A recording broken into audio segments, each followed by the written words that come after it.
ఇది coding practice 26 అండి. ఇందులో రిమూవ్ ద లాస్ట్ ఐటమ్స్ మనం ఇప్పుడు నేర్చుకోబోయేది. ఇందులో ఆల్రెడీ ఇన్బిల్ట్గా మనకు ఒక ప్రోగ్రామ్ ఇచ్చేసాడు ఇండెక్స్లో.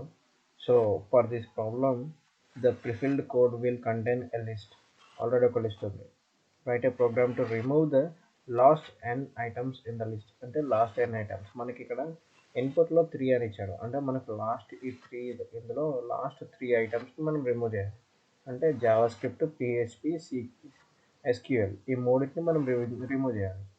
ఇక్కడ మనకేమని ఇచ్చాడంటే right A code, right your code here అని ఇచ్చారు.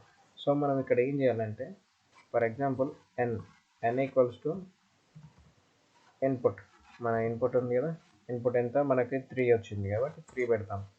సో ఇందులో నుంచి మనం దాన్ని ఏం చేయాలంటే మన ప్రోగ్రామింగ్ లాంగ్వేజెస్ ఉంది కదా, for I in range of n అంటే I ఇప్పుడు మన థర్డ్ రేంజ్ వరకు ఉన్న దాంట్లో లాస్ట్ నుంచి దాన్ని తీసేయాలి.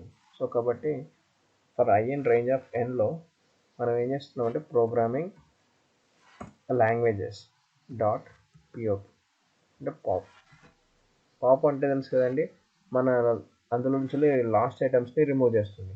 సో మనం ఇక్కడ ఆల్రెడీ n అనే దాన్ని ఇచ్చాము, అంటే ఇన్పుట్లో మనం n ఇచ్చాము కాబట్టి ఆ nకి సంబంధించిన దాని నుంచి మనం రిమూవ్ చేస్తుంది. So let's print programming languages. So మనకి ఇక్కడ ఏమొస్తుంది, ఇక్కడ చూడండి, string object cannot be interpreted as an integer. ఇక్కడ మనం చూడండి n వాల్యూ అది ఇంట్, మనం ఓన్లీ జస్ట్ ఇన్పుట్ అని ఇచ్చాము, అంటే ఓన్లీ స్ట్రింగ్లోనే ఉంటుంది.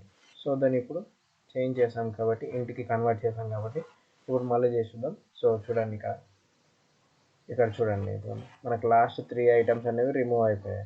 స్విఫ్ట్ వరకే వచ్చింది, ఇక్కడ చూడండి స్విఫ్ట్ వరకే వచ్చింది. ఈ last 3 items SQL, PHP, Java script అనేవి ఇక్కడ లేవు. సో ఇది 2 టెస్ట్ కేసెస్ పాస్ అయిపోయింది. సో ఒకసారి సబ్మిట్ చేసి చూద్దాం ఏమొస్తుందో. 5 టెస్ట్ కేసెస్ పాస్ అయిపోయిందండి. ఓకేనా.